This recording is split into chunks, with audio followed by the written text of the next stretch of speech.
people have seen them work in action. I've seen it work in action in my own personal life, and it's just,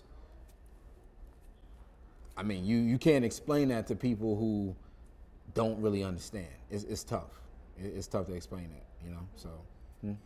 Honestly, I just so happened to come across his videos.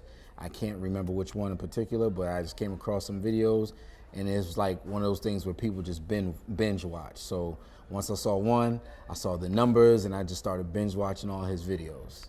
And after that, I was just like hooked. I was like, this man is answering everything that I always wondered.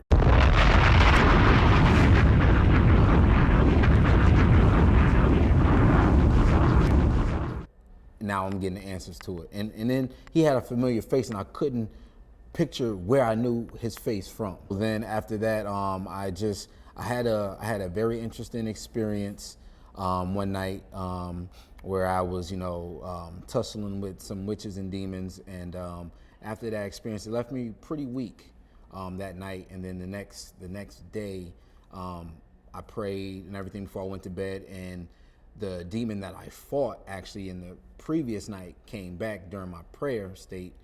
So I had to, tussle with that demon. So after that, I was like, you know what, let me, do a spiritual consultation because at that point I had been watching so many videos and went to his website. I was like, okay, he has some stuff that I have not got before. Sri Master Gano was able to explain me being a Mycolite, and it all made sense because ever since I was a kid, I was always fighting negative energies, fighting demons and everything, like I'm always being chased by them, I'm always fighting back.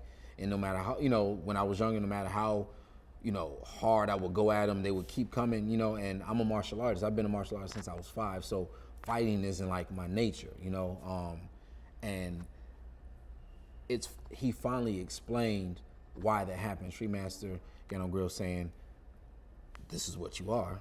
From high school to college, I was being put in positions to where I was protecting people and didn't even realize it. So it makes sense. It all makes sense. No one can really explain how he explained it. And now, once he gives you that knowledge, you can explain for yourself. Now you put the synchronicities together. And he helps with putting the synchronicities together in your life. Each seminar has a different energy. And it just really depends. Like I haven't been to all seminars, but the ones I've been to, each one has a different energy, and I think that's based off of the information, the purpose of the actual seminar. For me, I think for a person to understand Galighticus, you would have to ask them if they have dreams, right? Because a lot of people have dreams that they cannot explain. A lot of people have dreams that their pastor, the imam, whoever cannot explain. So I would, go to like, oh, do you dream a lot? Oh yeah, I dream. Oh, have you had any crazy dreams? Yeah, well, one time I dreamed about whatever. And having the knowledge that Galighticus provides, even though I'm not Sri Master Gano Grills, even though I'm just a student or whatever, just listening to his lectures, going to his seminars, you start to get this information, and then you start to discern for yourself. So you could hear some person's experience and be like, you know what, that sounds like this might be such, and it will make sense to them. So now like, well, how did you know that? Because no one in church knew that. No one in the mosque knew that. Aha. Galighticus, aha.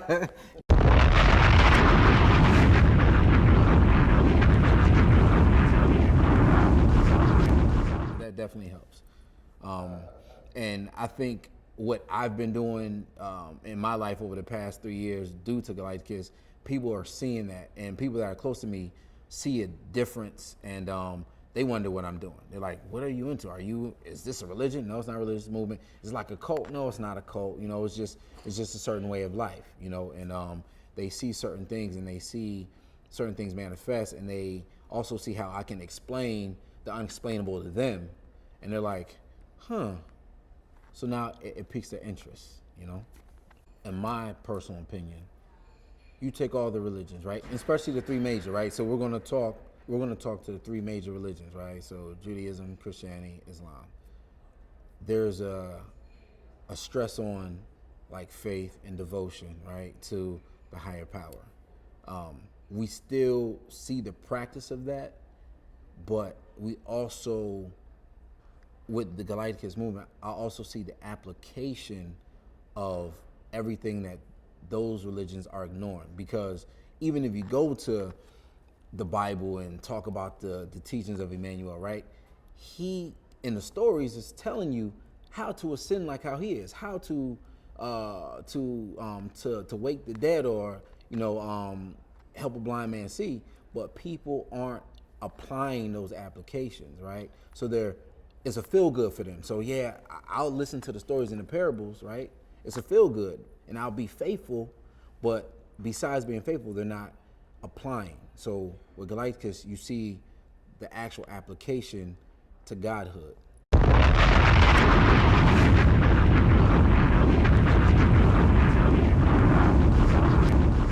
You're not just seeing the giving honor and the respect to the gods and to the angels and everything, but you're also seeing the applications to if you earn it, if you're worthy enough to ascend to godhood and more. And not too many places really show you the steps on achieving godhood or ascending to whatever you want to be.